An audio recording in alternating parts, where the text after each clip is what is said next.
Hey guys, Sean here, and welcome to the F1 Word Live and the Austrian Grand Prix race debrief. That's better. That's better, isn't it? Seriously, we've had a rough few races, it's fair to say. Not particularly brilliant and exciting, but that was so much better. F1 is back. That's my three words. I'll be coming to yours a little bit later in the stream. Hope everyone is all right and that you enjoyed that one. I'll be joined by Jonty and Chaz in just a moment to go over all the talking points and some initial reaction as well. Breath back. Let's hop straight in to that race result, because that really is. Anybody that predicted that top three, you're lying. I love you, but you're lying. It's as simple as that. Max Verstappen took victory in Austria at the Red Bull Ring. Is that Red Bull's first win at the Red Bull Ring, I believe? Kimi Raikkonen, second place for him on it this weekend. Really, really was. And fair to say, a very decent drive from him. Sebastian Vettel, good recovery to third place. Is anybody else in chat a little bit surprised that Ferrari didn't make the switch? I'm glad they didn't, but I'm a little bit surprised they didn't consider switching them over for the championship. But I suppose with Hamilton out the race, it didn't really matter at that point because Vettel was still taking the championship lead. Romain Grosjean, incredible weekend from him and from Haas as well. Fantastic drive.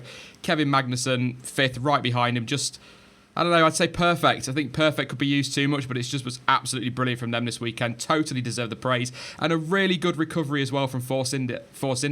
Ocon into sixth and Perez up to seventh. I know there was chaos and, pit stops under VSCs and things like that made the difference, but still, absolutely brilliant. But Fernando Alonso, pit lane to eighth in that McLaren. There was one point in this race where the back four positions were occupied by both McLarens and both Williamses, and he finished eighth. Deserves a lot of credit for that, and has kind of slid under the radar a little bit. I know I say that a lot about drivers, but he really has, with everything else that's gone on. Totally deserves that, and looked happy after the race. Of course, during the race, we'll talk about it in a moment, not over the moon. Charles Leclerc was classified ahead of Marcus Ericsson, but double points for Sauber. Nobody saw that coming. Not so much Leclerc, but Ericsson in the points. Absolutely fantastic. Just really good to see an underdog performance. And obviously Discord are going crazy for Marcus Ericsson in 10th place. Pierre Gasly in 11th there for Toro Rosso. Just missing out on points. Made a big lock-up at the end, didn't he? And that probably cost him quite a bit. Tyres were really the big talking point today, but there was a lot of action to back that up. Carlos Sainz in 12th place. A miserable end to what looked like a promising race for Renault. Didn't really go their way. And of course, Williams 13th and 14th, Stroll finishing ahead of Sorokin. Stoffel Van Dorn was classified, but as I've said so many times, and I'll explain it again, if a driver does not cross the line, I class that as a DNF, which, when it comes to Sean versus Jonty later, kind of wish that I didn't make that rule, but there you go. But retirements: Lewis Hamilton, Brendan Hartley, Daniel Ricciardo, Valtteri Bottas, and Nico Hülkenberg. Both Mercedes out. And although this is it's a stat that's flying around on Twitter, which people seem to be loving, but let's not forget the amount of years they were out of Formula One. Their first double retirement due to mechanical issues since the Italian Grand Prix in 1955. Yes, 50 odd years out of the sport, but there you go, still a hell of a stat. And we all know how I love a very good stat, but a few surprises in there, definitely. And Max Verstappen, probably the biggest of all. But let's bring him in then and say a very good afternoon to Jonty. That was crap, wasn't it, mate? So boring. Oh, yeah, just like we predicted. No action, no drama. Oh, it was great. Much needed, definitely much needed. And I'm just, I needed that hour to obviously prep the stream, but also just to calm down a little bit. Fantastic result. And, when you are neutral to things like this and you kind of just enjoy the racing and you've come off the back of some disappointing Grand Prix, France was all right, I suppose, but brilliant. One of the best races this season. I don't think it's the best. I'd still probably rate Bahrain as better, but still right up there. Yeah, it's on a par with China, I'd say. Just had pretty much everything, didn't it, really? I mean, I think I messaged you about 15 laps from the end and just said, go on, rain, you might as well now. Just give us a little bit extra because a bit greedy, I suppose, but absolutely fantastic. And of course, a very good afternoon as well to Chaz. That was all right, wasn't it, mate? Much better. That race was just absolutely fantastic. And in my opinion, might be a bit ambitious to say, but I think that is the second best race of this year. I think it was slightly better than China. I do think the racing in China, the good racing was brought on by the safety car. this race from start to finish was just fantastic. It's not as good as Bahrain, but for me, it's the second best race of 2018. Dealer Gameplay just stole my point there, but that's 3 teams and 3 wins now this season. Is that right? Yeah. Yeah.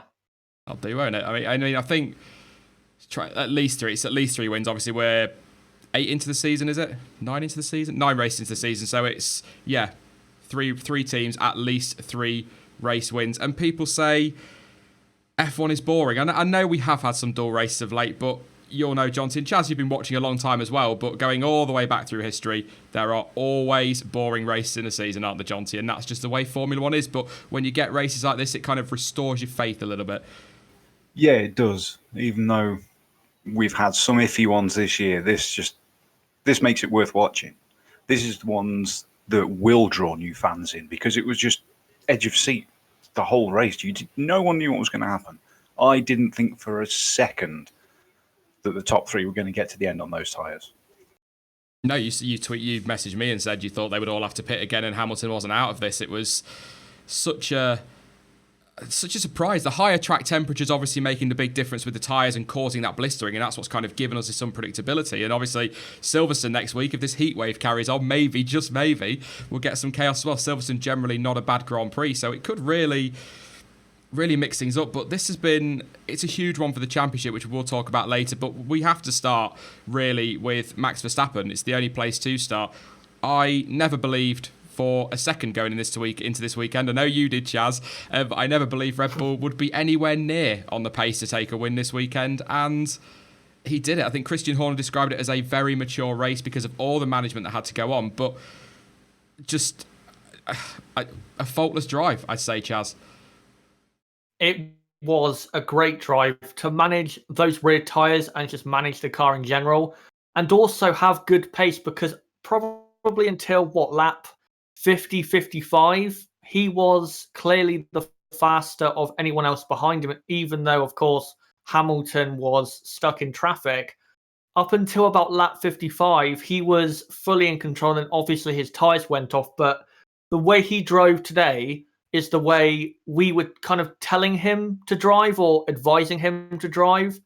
Quick, but, have that calmness and just don't, go for moves aggressively. Yes, put your car in places to try and get past like he did with Kimi Räikkönen at the end of lap 1, but don't go risking your car massively like he was previously.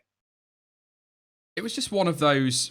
It reminded me a little bit of Mexico last year, Jonty, where he just got out front and he managed everything the best he could, drove the best he could, obviously without upsetting anyone or sounding like I'm being negative towards him. I'm not, but because there's nobody else around him, he's not got to be so worried about that spatial awareness, has he? So he can just focus on getting that car to the end. And I was really impressed with him today. And it's the Max Verstappen that we all know is in there. Yeah, absolutely. And it's different. Everyone's known him as a racer, really aggressive overtaker. That's what he's been known for. But like you said, with Mexico last year and today, he's proved that he can just stay on a high pace when he's in clear air. And that's 2 very different elements of a modern F1 driver that he's shown he's got both. So that really raises his stock with Red Bull if they didn't love him enough already. And what I will say as well is, in terms of the championship, a guy that, 4 races ago, a lot of people that really dislike him were saying he needs to be dropped, he's a liability, he's not a future world champion, he's a terrible driver, he's crap, he's a joke, and all of this stuff. He's now only 3 points behind Daniel Ricciardo in the World Championship, who 4 races ago, everyone was calling the far better driver. And I'm not saying that he's not, and I'm not saying that he is, but the point is, yes, okay, Ricciardo was unlucky today with reliability. All of a sudden, this looks like a very good season for Verstappen. But the thing is, Jonty, and Sky made the point, had he kept it clean in China and had he kept it clean in other races, he would be leading the World Championship now. Yeah, exactly. And that's been the thing he's needed to work on. And no one can really deny that he has improved that dramatically over the last couple of races.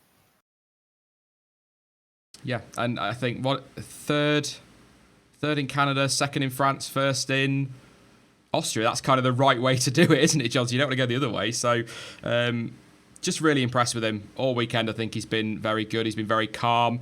Whether anything happened behind the scenes in Canada when they said, look, you need to sort this out, I don't know. But it's since that change in tone from Red Bull in Monaco, I feel, I don't know about you, Jonty, that he's just taken that on board and realised that he needed to sort it out, and he has. But at the same time, I don't think he's changed that much in terms of his driving style. No, he doesn't seem to have. He was still very aggressive at the start.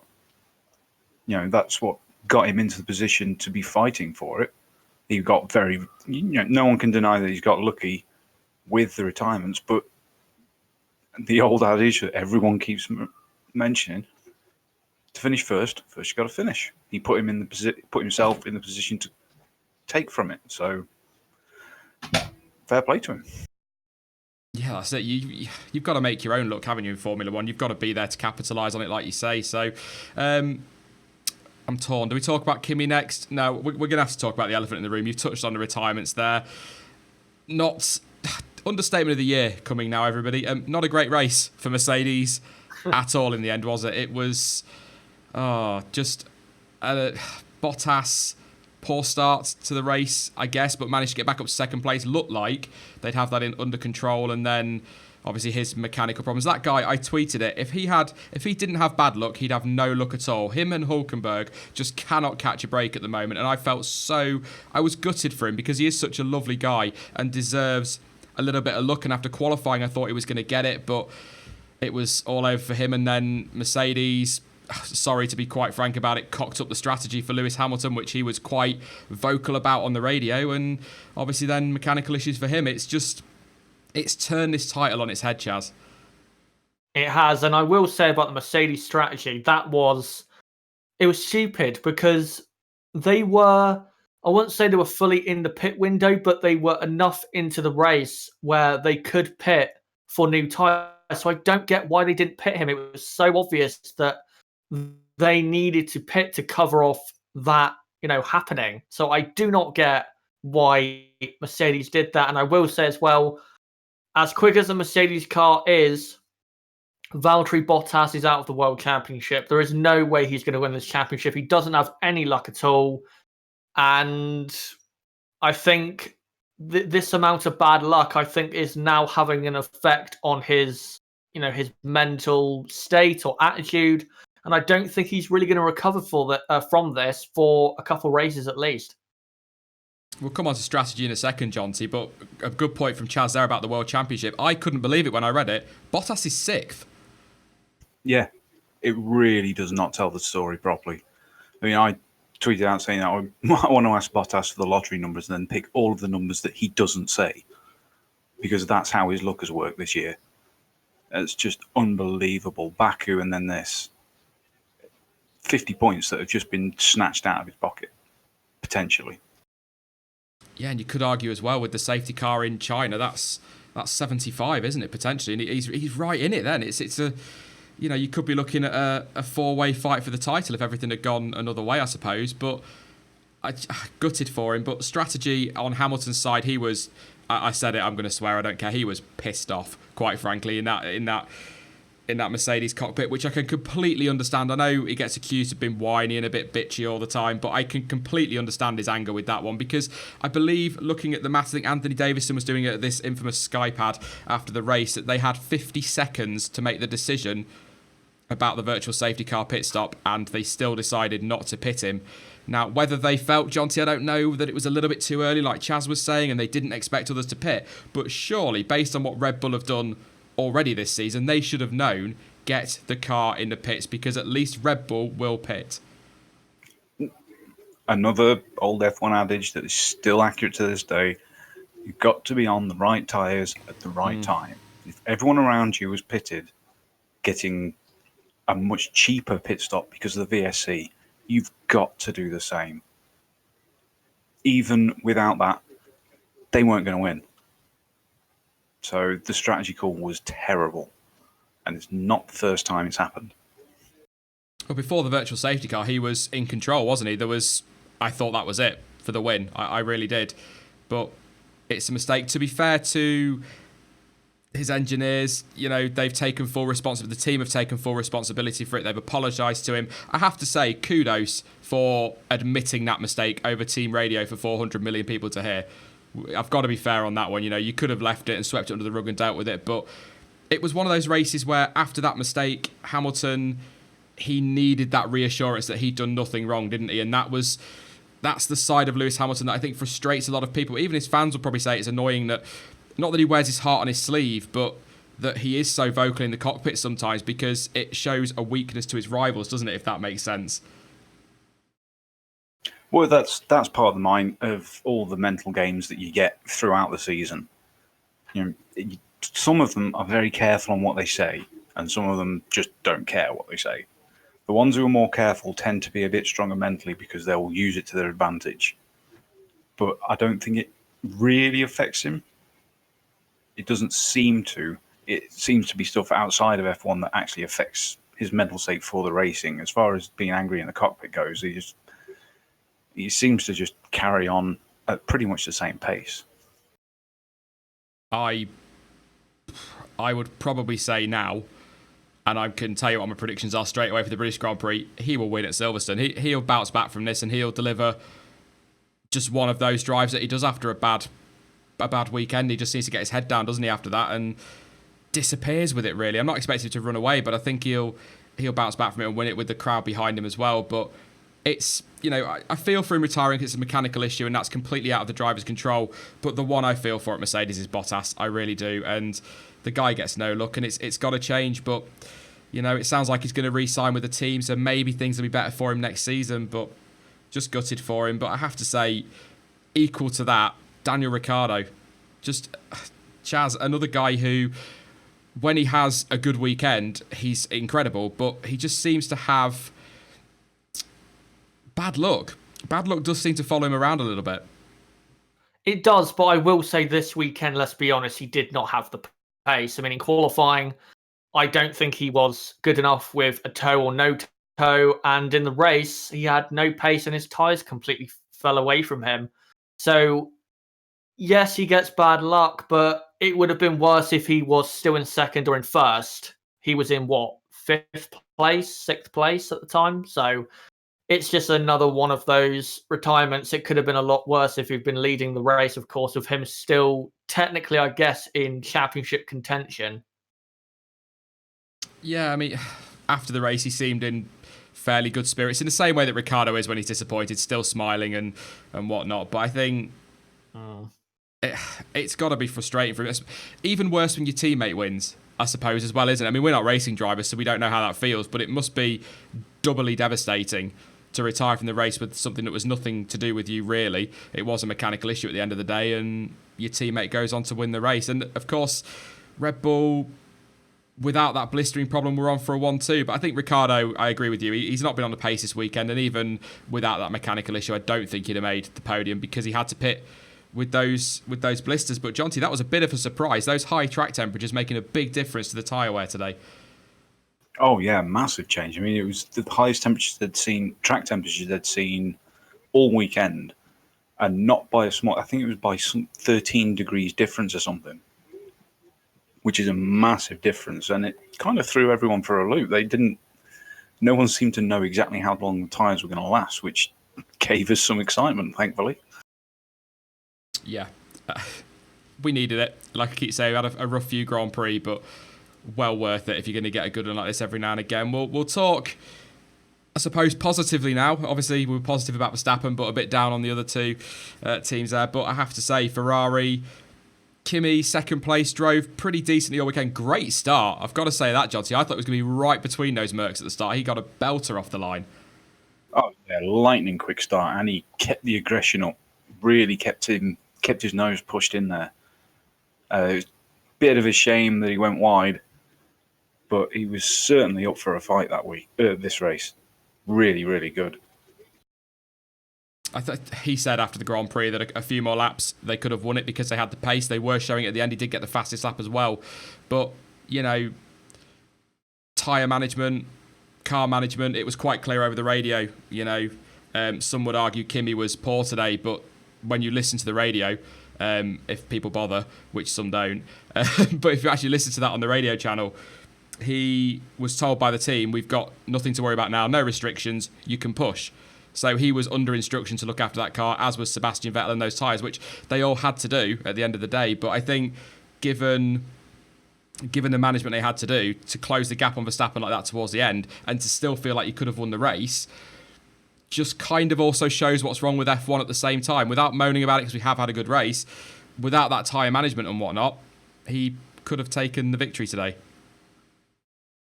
Yeah, possibly. I mean, part of me does think that once Lewis had gone, you've got, I'm sure the times with about 10 laps to go were showing a 28-second gap between the Ferraris and Grosjean behind them. Yeah. Surely you take a chance. You just come in, stick some tyres on, and try and chase him down. Because they'd have been so much faster on fresh supers. Now, yes, you've got the added risk of another stop. Things can happen with wheels not going on and what have you. But with one car at least, it's got to be worth a shot, right? Yeah, unless it depends at what point, I suppose. If Hamilton was still in the race, they might have been worried about his pace on fresher tyres. But once he was gone, yeah, have a go, put that pressure on Red Bull, force them to make a decision. You know, I agree with that. Vettel recovering to third, got lucky, of course, with some retirements, but that move on Lewis Hamilton, for a guy that people will often say can't overtake, that was a ballsy move, Chaz, and actually he deserves a lot more credit than he'll probably get for that. I think that was a really aggressive move, on the grass as well a little bit, and a good squeeze on him, great overtake. Those type of overtaking moves is what wins world titles, and I think that what he did was a great response to all the criticism and what he did in France. So that was great from him. And I will say, though, with Vettel, I thought he'd have more pace today. I don't know why. I just did not think he had that great a pace today. I thought he'd be all over the back of Raikkonen within the last 20 laps. I don't know why he wasn't. I mean, I know Kimi did well, but I thought Vettel would be all over the back and trying to get past. Yeah, I kind of agree. I thought there'd be more in there. Maybe at that point he does like to think, doesn't he, about the sort of longer term of the championship. Maybe thinking, Hamilton's out of the race, 15th puts me back top of the title or top of the championship. Maybe I don't need to push quite so hard. Let's just get this car to the end. But at the same time, if we get to the end of the season, he loses the championship by a handful of points, people might look back to Austria and say, why didn't Ferrari switch him? Were you surprised they didn't make the swap, Chaz?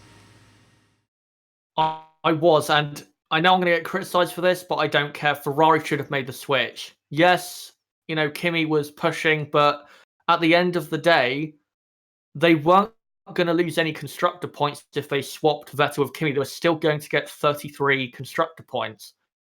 And yes, Vettel has the championship lead, but you could have got 3 extra points, which you never know could be very important in Abu Dhabi. So I would have switched them. And I don't know why they did. I don't know why they didn't. Sorry, maybe they're sentimental towards Kimi, but at the end of the day, you need to be ruthless and you need to tell Kimi to let Sebastian through.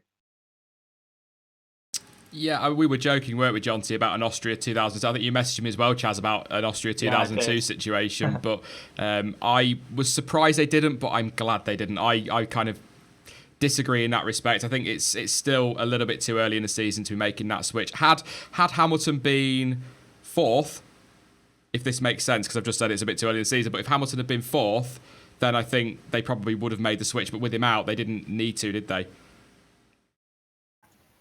Yeah, that's true.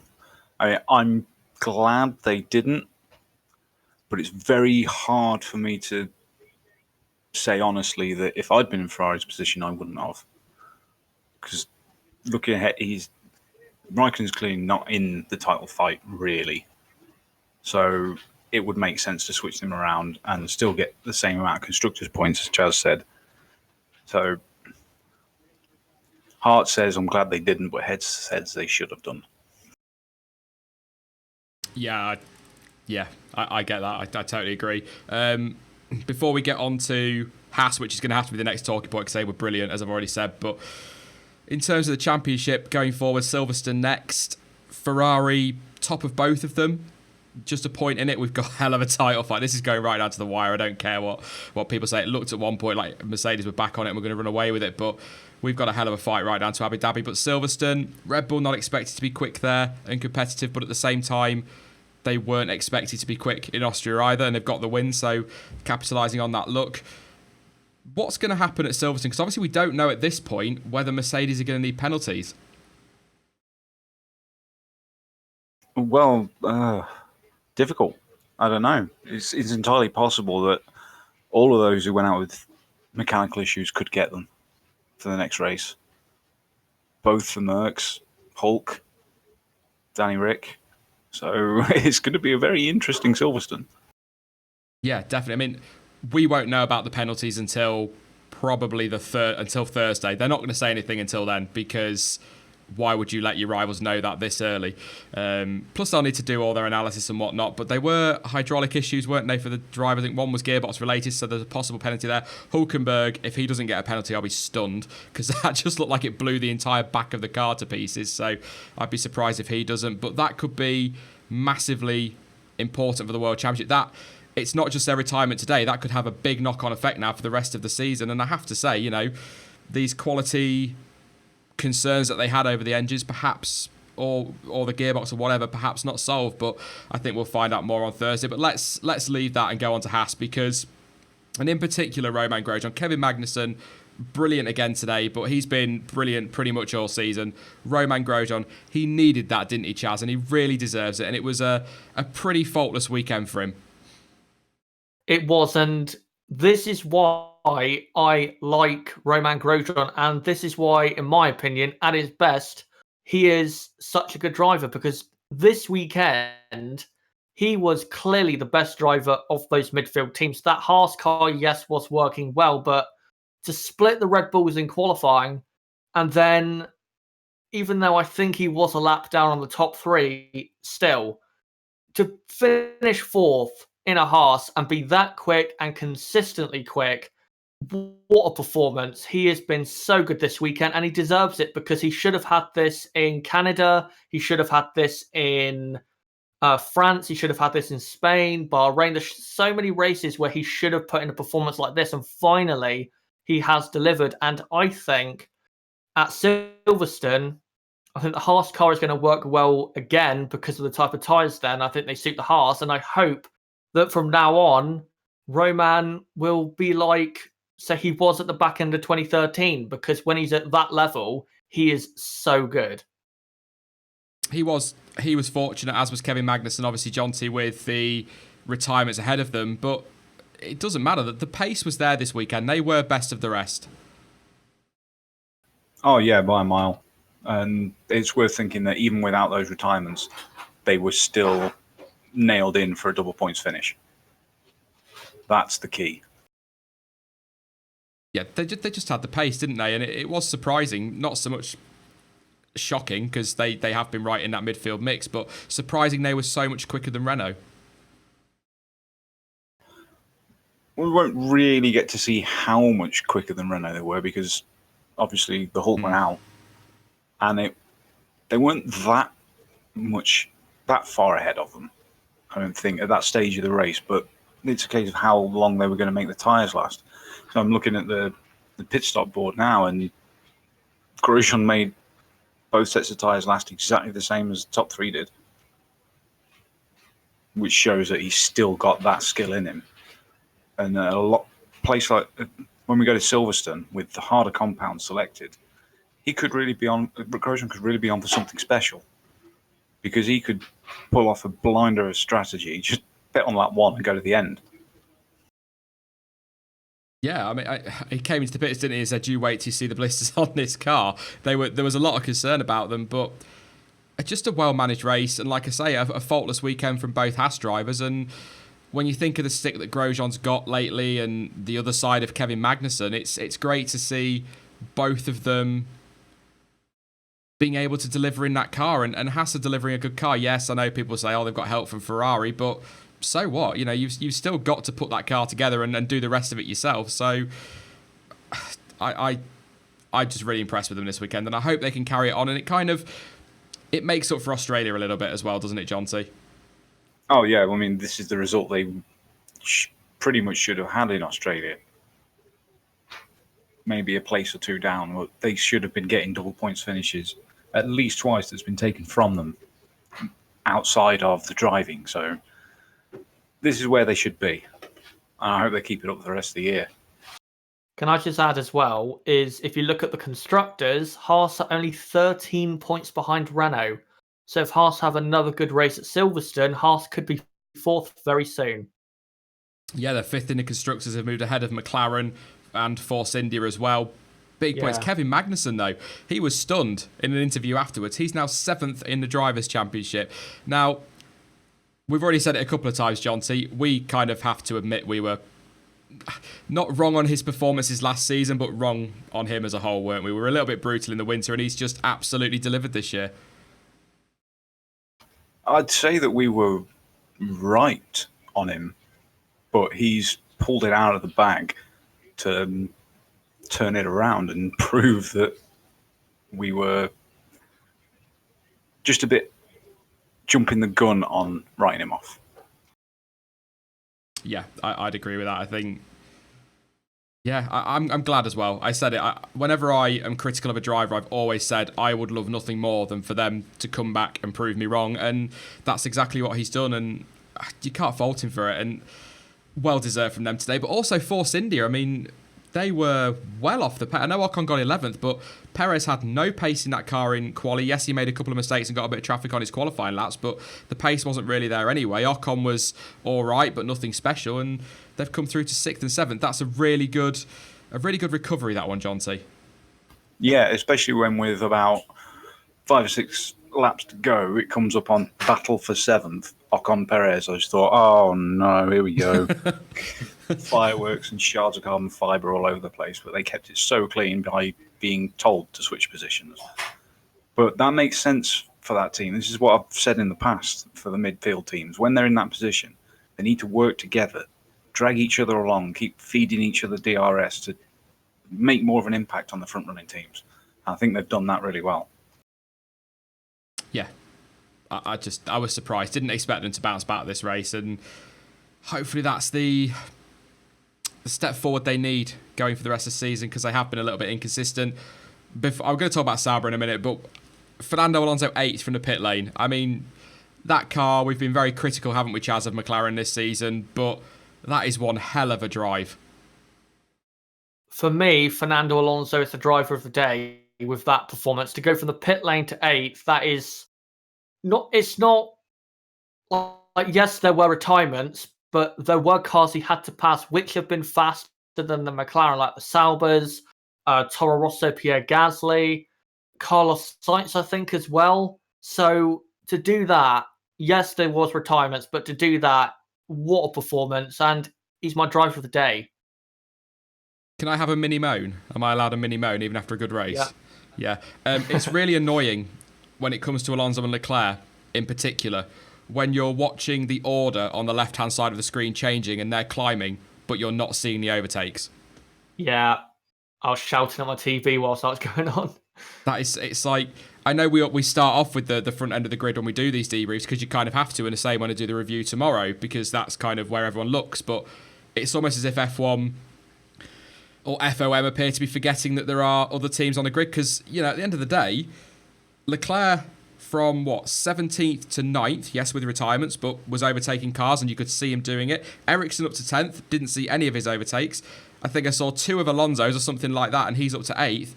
That's not right. We should be seeing not every overtake, because if you get a race where there's loads, John T, then it's difficult, but we should be seeing a drive like that, and it's just a little bit frustrating that they're not covering everybody on the grid. Yeah, I mean, we did see some of the midfield scrapping, but that was one fight we really should have been focused on, because you were watching the timing screens and they kept going backwards and forwards, 3 or 4 times. It must have been an epic scrap. Well, Leclerc and Alonso have been doing that for the last few races. They always seem to be together on track, don't they? And I think that's that's great for Alonso because he's got a young gun, pushing him nice and hard. But also, it's good for Leclerc because he's fighting a double world champion in just about every race. So it's good experience for him. But it's great to see. It really is. And it's kind of a little bit poetic, isn't it? That, potentially a driver retiring at the end of the year and a young up-and-coming star scrapping on track. But we want to see it, FOM. We want to see it. Yes, it is dramatic when Hamilton retires or when Daniel Ricciardo retires or somebody's got blisters up the front and all the action up there. We get that. But come on, there's what? Yeah. 7 other teams on the grid, and we want to see that as well, especially if they are overtaken. If it's static from 7th down to 20th, then no, whatever, that's fine. We'll watch the front, but we want to see that action throughout the field. But massive kudos to Alonso for that one. And actually, to be fair, I have to say, I didn't think he was going to get to the end of the race, not because of reliability concerns, Jonty, but because he said something along the lines of, we need to try something on strategy. I'm not going to be here for 71 laps. I thought he was going to get off, pack his bags and go home. Yeah, and the crazy thing about that is that they didn't do anything different on strategy. His strategy is identical to that of Verstappen, Ocon, Leclerc, Gasly. Stopped the same lap with the same tyres, which is kind of odd. But I'm still, like you, I'm still just gutted we didn't see enough of it. We saw a bit of when we had both Saubers fighting with Stroll, I think. And there was 3 scrapping, and that was a great bit. But we only saw it for about 30 seconds. Yeah, I just want to see more. I keep saying I like to have a good old moan about stuff like that because But to be fair, it's nice to be moaning about the fact we're not seeing enough action because of the cameras, rather than there isn't enough action to talk about. Oh yeah, absolutely. And it's a case of, do you watch the scraps that are further up the midfield, at the front, or at the back? This one we got the scraps further up the front, although, as Rayson's pointed out, we did see a lot of inside the pits when there was nothing happening there. Yeah. It's fine when there's pit stops going on or a quick flash of some celebrity or something like that. Just say, oh, look, they're here. But don't focus on them for 2 minutes. Yeah, agree. I'm moving on to Sauber. I'm just so happy. I know I've been very much, I don't know, I've been accused of fanboyism towards Leclerc, but I don't really give a damn because he's such a nice guy. There's worse things to be accused of, but he's been incredible this season. But Marcus Ericsson nicking a point as well, just to confirm. Just looking at the Sky Sports app now, apparently Leclerc allowed Ericsson through to have a go at Alonso, but because he didn't do that, they then swapped again at the end of the race, so Leclerc ended up in P9, so that's why it's different to how I tweeted at the time and how the original result kind of came through for me. But just, we love an underdog, don't we, Jonty? I think that's the problem, and that's why it's just so nice to see double points for Sauber. Yes, now they are very much a midfield team, and I think they've surprised us all this year with just how far up that midfield they are. But fantastic result from them, and yeah, it's even Marcus Ericsson. It's good to see him there. I know Discord will be happy. Oh yeah, it was totally shout Discord squad. I knew they'd be going nuts about Ericsson, but I mean, for me, he's my driver of the day. I know I'm gonna get accused of Discord bias on that one, but you got to think. He's come from almost the same place as Alonso, 19th, was it? 18th, wasn't he? Yeah, 18th. And he's got up into the points. He's not as good as Alonso. It's a bit touch and go which car is better.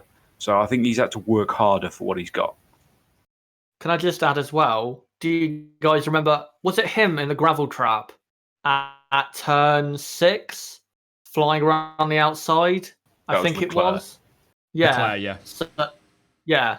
So to get 9th after that is that's a superb performance. It's just great for them. It's good to see as well after a couple of seasons or a few seasons where they've really struggled, and it's just been, I'm over the moon for them. As I say, I love an underdog performance, but looking through the rest of the field. Yeah, not really much to say. Gasly P11 had some issues with tyres at the end by the look of it. I haven't seen anything official on that, but he did have a lockup and then got overtaken towards the end. Sainz, miserable weekend in the end for Renault. Hülkenberg, obviously, his engine failure, and Sainz struggling as well. Williams, where you kind of expect them to be. Sadly, Stroll 13th, Sirotkin 14th. Van Dorn, crash at the start, lost his front wing, didn't he? Another front wing for McLaren. I don't know how many they've got through this weekend. I would love to know. I'm going to have a look at that, see if I find the stats for tomorrow, but that's a lot of front wings. But yeah, 6. Is it 6? Well, Sorry about the shock there. Yeah, it was, I think, DC in the pits yesterday during qualifying saying that they'd already gone through the 4 they had with them. Jesus. And had a couple more flown over. Well, that's surprising. I know Alonso had to, obviously, we said in the pre-race, didn't we, that he had to change spec of front wing, which brought the car out apart firmly, which is why he had to be in the pit lane. But I didn't think they got through.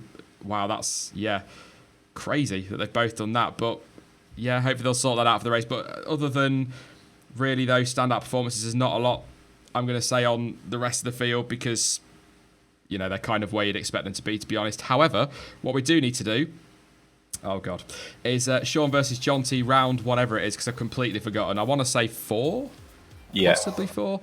I got a point for the pole position, and I'm being generous, Jonty, because of my rule, as if you don't reach the checker flag, you haven't finished the race. I'm going to class it as 6 retirements, so you get a point as well. Yeah, I was good about that, because on the timing screens it showed Van Dorn as being out, but then afterwards it showed him classified. Yeah. So, 1 each. How good's that? Yeah, that's... It's getting worse. I swear it's getting worse, but I'm going to focus. I'm going to nail down and get it. But that does give us 6 points apiece, which out of 20 predictions each is pretty crap, let's be honest.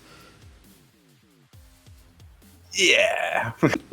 It's not... But yeah, at least, I am going to get you before the end of the season. I can guarantee you that, definitely. But going forward, we talked about Silverstone next week, obviously... Lewis Hamilton tends to go well there. Ferrari, provided they don't have tyre issues again, should be very strong as well. It's going to be close at the front end of the grid, isn't it? And again in that midfield. And I think so long as the season carries on being close, even if you do get the odd dull race, which we've had a few of, I know, but as long as you've got that midfield being tight and people like Leclerc and Ericsson and Alonso making comebacks like that, you've always got something to focus on. So do we think... I do, that this is going to go right to the wire? It's certainly looking that way, isn't it? I mean, I'm going to say, I'm glad we keep making predictions, because every time we get it wrong, it means the race is good. That's true. That is absolutely true. Looking at the championship, though, I mean, every time we've had a swing one way, Vettel had control towards the start. He lost his lead. Hamilton then took control. He's now lost his lead. It's kind of all over the place. And all the time that they're doing that, Red Bull are just starting to make gains and creep up a little bit. I'm still not convinced they'll be in it, to be perfectly honest. But as long as they keep picking up on these mistakes, Chaz, the chance is there. I know it's very slim, but there is the possibility if they just keep picking up these results when everybody else slips up.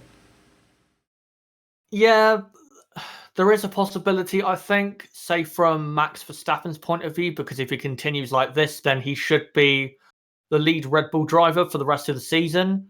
He just needs to do kind of what like Fernando Alonso did in 2012, just keep picking up podiums, keep gaining points on at least one of the top 2, Vettel or Hamilton, and then maybe if the Red Bull just continues getting better like it has, who knows? Maybe with 2-3 races left, he'll be 30 or 20 points behind. We don't know. As well, remember, we've got Hungary coming up very soon. And if Verstappen is on it there, he will dominate that race. Yeah, they've just got to keep themselves in with a chance, haven't they? And that they could do it. Yeah. But it's... I'm looking forward to this championship fight. So what I'm going to do now is go through Twitter. As usual, I put out a tweet asking for your 3-word race reports. I said it right this week. And I'm going to read a few of them out now. So we've got Sauber scores twice. Frickin' awesome. You know that's not what it says. Ridiculous. I love that name. It says Verstappen properly vindicated. Jack says what the... Yep. Let's have a look. Joseph, what a race. Randomer Ferrari tyre management. Neek Mercedes engine weirdness. I like weirdness is a good word. Sorry, what a race. A few of you saying that. Am I dreaming? Not the expected, says Victor. Jasper Ericsson did well. Alex Shaw, F1 is back. Exactly. That is exactly what it is. The pit stop post says Max Verstappen. Can we let that? I think that's 3. We'll let him have 3 for that one again. What a race. Kimmy on form, says Bruno. Superb by Seb from Alex. Welsh Toast, so many retirements. Sadly, Verstappen won. Obviously not a Verstappen fan there. Robotic Hamster, good job, Max. Just having a scroll through to pick up some other ones that came in a little bit later today. Furlong, Team LH. Not very happy. Says absolutely gut-wrenching. Was chatting to him during the race. He's as you can tell, proper Hamilton fan, but I think he really did enjoy the race apart from that little bit of a problem there. Grosjean Verstappen, brilliant, says Josh. Liam, well done, Austria. Callum Daly, Kimmy wasn't swapped. Yeah, I'm still surprised by that. I'm glad they didn't. Andrew says, yay, Merck's out. Okay, I am Cloud. I didn't spot this one. Overtakes not shown. It wasn't just us, Jotty. Overtakes not shown. Wolf and Fox, let's go. Haas. Battle of attrition. I'm going to say rubbish. Mercedes strategy. Engine issues galore. Just scroll towards the top. Get some that just came in. F1 is back. Love the result. Gives you wings. Crazy race finally, says Anthony. Kevin Mercedes breakdown. The epic squared better than expected. And I'm going to take 2 more. Oh, sod off, Jonty. Jonty says Leclerc scores again. Hashtag clairvoyant Jonty. And Tristan says 1 exciting race. It was, it felt like F1 was back this weekend. Not that it ever went away, of course, but yeah, as we keep saying, it's good to have an exciting race to talk about. Go on then, Chaz, your 3-word race report, mate. That's not a word. I don't know what to say. There's so many things on my mind. I don't know what to say. I'll let Jonty take it first, unless he's already done it. Right, yeah, just add mine. Leclerc scores again. You can have another one if you want. It's not a problem. I don't mind you having 2. I know it's 6 words, but you know. No, it'll just upset people. It'll come to him, yeah. Well, I'm sure he'll say it before the interview. I'm going to stick with F1 is back, or what a race, because I think they were absolutely brilliant. But a little bit of an easier one for you now, Chaz, because you've already said it, but I'm going to say it anyway. The mods are going to hate me again. To everyone who is watching, who wants to get involved, one surname. Who was your driver of the day? Are you sticking with Alonso, Chaz? Yes, because with how poor McLaren have been for the last couple of races and him starting from the pit lane, it has to be him because his overtakes at the end were decisive, clean, and aggressive.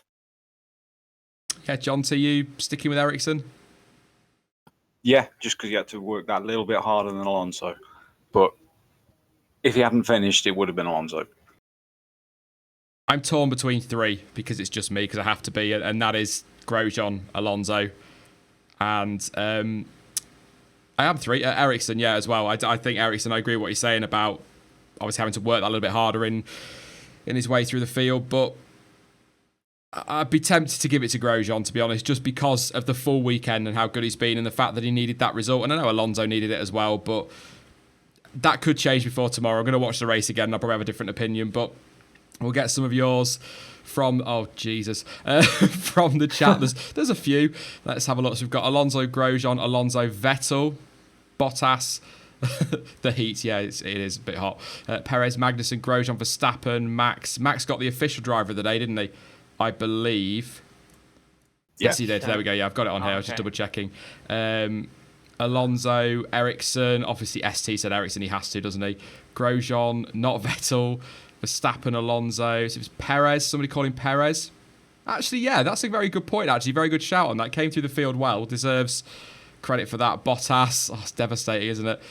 See if there's anybody we've not mentioned. Raikkonen has got a driver of the day. Leclerc. Bottas again. Vettel had a good recovery. Kubica. Bert Mylander, he had a nice quiet afternoon. I expected safety cars today, but never really happened. Palmer, yeah. Jump in with comment by Tucker Furman. We should do this. We should pick a driver of the weekend, not the race. And he says easily Grosjean, which I would completely agree with. Good point, actually. Yeah. I like that. That gives me another graphic to make for my video tomorrow now. No, oh, great. But yeah, I think Grosjean was driver of the weekend. I think it's brilliant. I think Verstappen, if you look at it from every angle, probably right to get driver of the day, but I don't like to pick those towards the front of the grid because everybody picks those. So I like to look sort of further down the grid. But I've never even thought of Perez. So thank you to whoever pointed that one out because he did drive very well today and it's a great recovery as well. So looked very poor yesterday. But yeah, driver of the weekend, Romain Grosjean, I'd agree with that one. So yeah, lots of your getting your opinions in there. I don't agree with all of them, but that's kind of the beauty of it all, isn't it? It's Formula One. We're not supposed to. Can I jump in? I'll go on. Yeah, no, we have a change to the order. Do we? Stroll has had 10 seconds added to his race time for ignoring blue flags, so he drops to 14th behind Sirotkin, which No means difference Sirotkin has now recorded his best finishing position this year, 13th. Sorry, you got me excited when you said he changed to order, and then I heard Stroll, and I was like, oh no, he's going to finish one position lower. Fair enough, but yeah, ignoring blue Why flags. did they even bother? There was somebody complaining about blue flags in the race, wasn't there? Saying they wouldn't move. It was, wasn't it? Yeah, they wouldn't move out the way. They were ignoring him, or something to do with the system not breaking. So yeah, there you go. Stroll finishes 14th, the change to the order. And we'll take some of your questions before we disappear then, as we always do. We've got 10 minutes, so I'll also give you an update. Oh, I'll tell you what I do need to tell you very, very quickly. Those of you who were with us on Tuesday for the birthday stream, I revealed a new partner in Black Wolf, and a lot of you went over to the website, which was absolutely awesome. They were so happy with the traffic you delivered, and a few of you also got to check out but backed out, understandably, because of some issues with the shipping costs on that side. It was quite steep. I've spoken to Sam, who's one of the co-founders over there, and we've talked about it quite a bit on the phone, and they are looking at ways to sort those shipping costs out. So if you were interested in the products, don't abandon them. Don't not go looking. They are trying to look into it, and as soon as I've got some information for you about them and sorting those shipping costs out, I'll bring it to you, because it's a great product. It really is. I know I keep saying it, and I'm not just saying that. As I've said before, if I thought it was crap, I would say it was crap. It's not. It's absolutely brilliant. So it's well worth the money, but obviously the shipping costs on top were a bit too much. So they are sorting it, and I'll let you know when they do. But if you want more information on Black Wolf and the product, then head over to the f1word.com. There's a whole section on there about them, and hopefully they'll get that sorted for you, because I know a few of you are a bit disappointed that you couldn't get any further. They were quite steep, but they are looking into it. So there you go. I will talk to you as well about Silverstone towards the end of the stream, let you know what's going to be happening. But let's have a look through for some of your questions. Sorry, I just saw somebody that there's people having conversations between themselves, so it throws me a little bit when they start doing that. Can we include F2 and GP3 drivers in driver of the weekend? Actually, to be fair, Jonty, a lot of people asking for some F2 and GP3 coverage, and we're sort of contemplating a live stream every now and again, aren't we, to sort of cover that? Yeah, we will. We're definitely going to arrange something, because the season in F2 has been so good so far. It needs coverage. Disappointing with the rolling starts. I understand why they have to on safety grounds and things like that, and so it's not messing up the championship, but a little bit frustrating that it's come to that point and they're having to have these. Well, they're not rolling starts. We were talking earlier, weren't they? They're not rolling starts, they're safety car starts. Yeah, it was really disappointing that they can just arrange it to be a proper side-by-side rolling start like you see in Indy, NASCAR, a lot of the sports car. Blancpain use rolling starts, and it's not a difficult thing for the drivers to do. They did it all through their karting careers, so I'm sure they'd be able to do that. And it's ridiculous that they need to do that. It can't be a hard problem to solve, surely. Yeah, it's a standard part as well, so it's not a case of having to go to each team, is it? It's a standard part that's the issue, so they should be able to fix it. It's just bizarre, and you think with all the research and testing they did for it, they'd get it sorted. But at the same time, like I say, I understand it. Having seen Dan Ticktum's accident in F3, Jesus, that was a hell of a crash. Oh, don't get me started on that. What was that moron doing? He had clear sight of him for Plenty about of time 80 to react. yards. Absolutely insane. You see crashes like that quite a lot, where someone's stalled and each car in sequence ducks out of the way, and the guys further back get less and less time to react until all of a sudden smack. But on that one, everyone had seen and moved early, and he just drove straight the entire main straight and hit him. It was unbelievable to see. It was weird. When I've watched it back, you think, what are you doing? But that's a horror smash. It really was. And at that level, that's... Yeah. Well, we saw what can happen with that last year. Yeah. When someone lost his legs. Yeah. It's crazy. I haven't actually seen if he got into any trouble for that, but he should have done. Let's have a look at some F1 questions. So, has Ferrari the best engine this year? Mercedes and Renault are so unreliable. The Ferrari engine hasn't been too bad in terms of reliability, has it, Chaz? To be fair, I wondered about it because there were some question marks over it with all that oil burning and whatnot and all that smoke that we saw in testing, but they've had a pretty decent engine. Do you think it's the best, or do you think them and Merc are pretty much on par?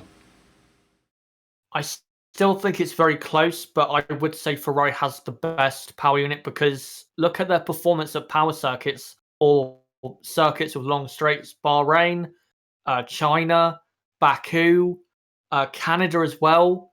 I'd have to say the Ferrari is the best. It's still very close between Ferrari and Mercedes, but I'd have to say Ferrari is the best. Anything to add, Jonty? That they are very close, aren't they? They are pretty close. I think at some of the higher aero tracks, Mercedes has still got the edge. But Ferrari are right up there. So pretty got to be equal on power. Because their performances are just much better than we've seen before. Like last year.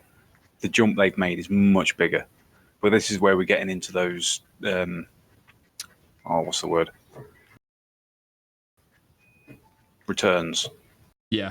The law of diminishing returns. Diminishing, that's the word. Brain went then. We can see that coming into effect because all of this effort that Mercedes are throwing in, all the money they're throwing in, and they're only getting tiny little advances.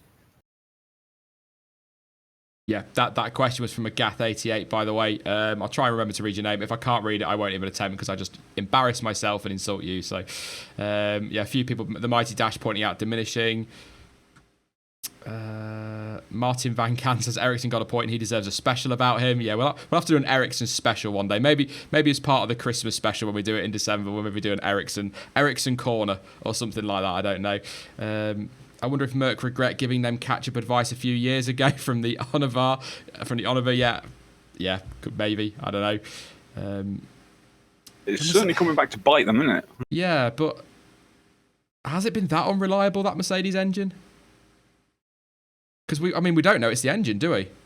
That's the other thing for this one. It might not be the engine; it could be gearbox on both, or just something else. But yeah, it hasn't been that unreliable, whether it's engine, hydraulics, whatever.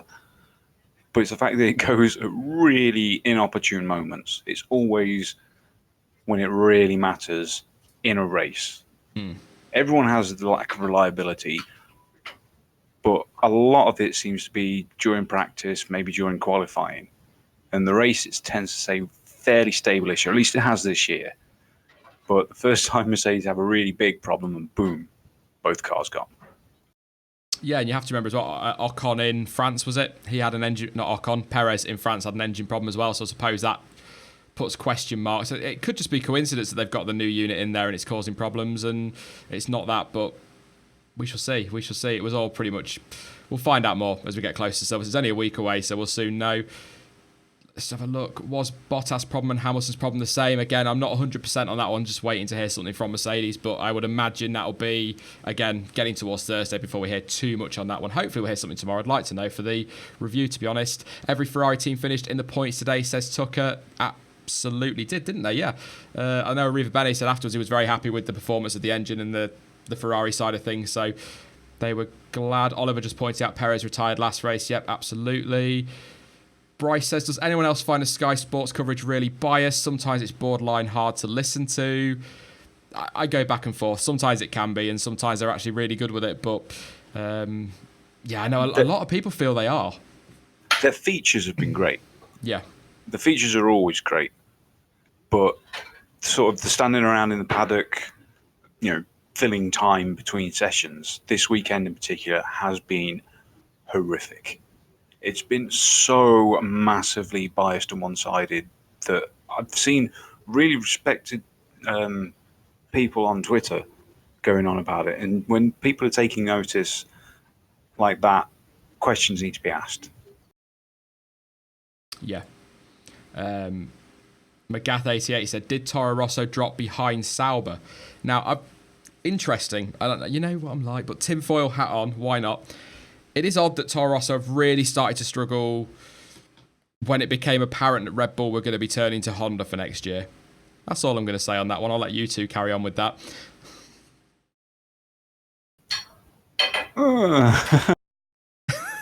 You know what I'm like. I like to just throw that out there every now and again, cause a bit of trouble, but... I don't know about that one. I'll have to think about that. I don't Just find it Sorry, intriguing. I don't think they've struggled this weekend, but I get what you mean. Yeah. I said, didn't I? We've all said it, and a lot of people would probably agree that Toro Rosso were probably going to be seen as a test platform for Red Bull if that decision was taken. I think that's kind of where we're at now. But Hartley looked good today until his issues, and Gasly until his problem. He was in the points as well, so, or his tyre problems anyway, was in the points. So, yeah, a few saying get that Honda engine sorted. Absolutely. It'll take a couple more before I disappear. Who will cope with this weekend better regarding Silverstone, Bottas or Hamilton? Hamilton, because it's his home race. He's very dominant there over the years, hasn't he, as well, Jonty? Yeah, he's one of the ones where home track does seem to be a particular boost for him, much more than we've seen from other drivers. Why was Hartley slowly driving around the track for a while before he pulled over? I don't know if either of you two have heard anything official on that one. I've not seen anything. No, that was an odd one, because when they showed the onboard, he had plenty of time to pull it into the pits. And, problems like that aren't going to fix themselves. So that was strange. I think there might be words given from the FIA about that to the team. Yeah. Come the end of the season, who will finish fourth in the Constructors? Says Cravone or Crav1, however you want me to say it, gaming. I still think it'll be Renault, but I think Haas are going to give them a proper run for their money. I thought McLaren would be in that scrap for fourth in the winter. They started the season fairly strongly, but they're not. I don't think they're going to be in that fight for fourth now. They'll be in the mix. They're going to get some results and keep themselves in contention to a point, but I think probably Renault for me. Yeah, I'd have to go. I think it'll be Renault fourth. If Haas can be more consistent, then they'll be fifth. Force India sixth. I wouldn't be surprised if McLaren dropped to eighth, because if Sauber keep improving, they could have, you don't know, you could have a big race at Spa or Monza or Brazil, at these power tracks where Sauber normally do well. So I wouldn't be surprised if McLaren dropped behind Sauber, even Toro Rosso if they started to get their act together. Yeah. Yeah, I've got a feeling if Force India can keep on the positive upstep that they had from Monaco here, they're certainly starting to get things dialed in. They could steal a march in Monza and Spa, because they've always been good there. They're super high speed, high power tracks. If they can just steal a particularly good result there, get like fifth and sixth or fourth and fifth, maybe even a podium if there's some drama, it could just give them that jump to stay ahead. Yeah. You never know. But I'm going to stick with Force India being fourth because, well, I like them. Yeah. Just looking one more question. Just having a quick flick. Could Hungary, Singapore, and Mexico help Red Bull fight for the championship, or is it over? They are the most likely tracks for them to win at, aren't they? I think Mexico, Singapore, and Hungary. Just trying to think if there's another one thrown in there. Possibly that middle sector or that last sector in Germany will help them big time, but they have to win those and then pick up where others make mistakes to be in that fight for me, Jonty. Well, there's going to be a lot of that, of course. Whoever, they've always got to be in a position to steal points when the chance is there.